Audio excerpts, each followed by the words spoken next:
نحمده ونصلي ونسلم على رسوله الكريم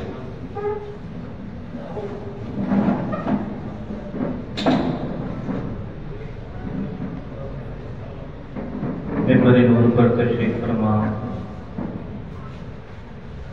معزز علماء کرام، اساتذہ اعظام، قابل صدر احترام صدر المدرسین الجامعۃ الاشرفیہ مبارکپور حضرت مفتی بدر عالم صاحب قبلہ اور اس مبارک محفل میں تشریف لانے والے میرے تمام معزز اساتذہ اور طلباء، السلام علیکم ورحمۃ اللہ وبرکاتہ۔ درود و سلام کا نذرانہ پیش کریں، پڑھیں اللہم صلی علی سیدنا و مولانا محمد معدن الجود والکرم وآلہ وبارک وسلم صلاۃ و سلام علیک یا رسول اللہ یا حبیب اللہ صلی اللہ تعالی علیہ وسلم۔ شاعر کہتا ہے، اندھیرا ہے تو اس مٹی سے ہم سورج اگائیں گے، اندھیرا ہے تو اس مٹی سے ہم سورج اگائیں گے، فضائے ہند میں کر کے رہیں گے ہم سحر پیدا، فضائے ہند میں ہم کر کے رہیں گے سحر پیدا، ملے گی ظلم و نفرت سے یقیناً ہم کو آزادی، ملے گی ظلم و نفرت سے یقیناً ہم کو آزادی، اسی دیوار میں امن و اما کے ہوں گے در پیدا، اسی دیوار میں امن و اما کے ہوں گے در پیدا، سرفروشی کی تمنا اب ہمارے دل میں ہے، دیکھنا ہے زور کتنا بازوئے قاتل میں، اور کارواں جن کا لٹا راہ میں آزادی کی، کارواں جن کا لٹا راہ میں آزادی کی، قوم کا ملک کا ان درد کے ماروں کو سلام، قوم کا ملک کا ان درد کے ماروں کو سلام۔ حضرات، آج کا دن ہم سب کے لیے بہت اہمیت کا حامل ہے۔ ہندوستان کی 77ویں سال آزادی کے بعد سے 77ویں سال کا یہ آغاز ہے۔ یہ ایک یادگار موقع ہے۔ سب سے پہلے میں اس یادگار موقع پر آپ سب حضرات کو دل کی گہرائیوں سے مبارکباد پیش کرتا ہوں۔ ملک ہندوستان کی آزادی میں ہندوستان کے باشندوں نے بڑھ چڑھ کر حصہ لیا۔ اس ملک میں مختلف مذاہب کے ماننے والے رہتے ہیں، رہتے رہے ہیں۔ جہاں دوسری قوموں نے ملک ہندوستان کی آزادی میں کردار ادا کیا ہے، وہیں مسلمانوں نے اس جنگ آزادی کی جد و جہد میں قیادت کی ذمہ داری ادا کی۔ سن 2019 میں شروع کی گئی وزیر اعظم نریندر مودی کی قیادت میں dictionary of martyrs of India's freedom struggle میں مجاہدین آزادی کی تاریخ لکھی گئی ہے، جس میں 1857 سے لے کر 1957 تک کے شہداء کا ذکر ہے۔ میں آپ کو بتاؤں کہ وزیر اعظم نریندر مودی کی قیادت میں جو یہ ڈکشنری مرتب ہوئی، 1857 سے لے کر کے 1947 تک کے مجاہدین آزادی کی، ان میں تقریباً 30% نام مسلمانوں کے، 30%۔ اس ڈکشنری کے حوالے سے ہسٹری کا ایک اسکالر کہتا ہے کہ مسلمانوں نے جنگ آزادی میں جو کردار ادا کیا ہے، اس ڈکشنری میں جو تاریخ رقم کی گئی ہے، یہ انصاف اور دیانت کے ساتھ نہیں لکھی گئی۔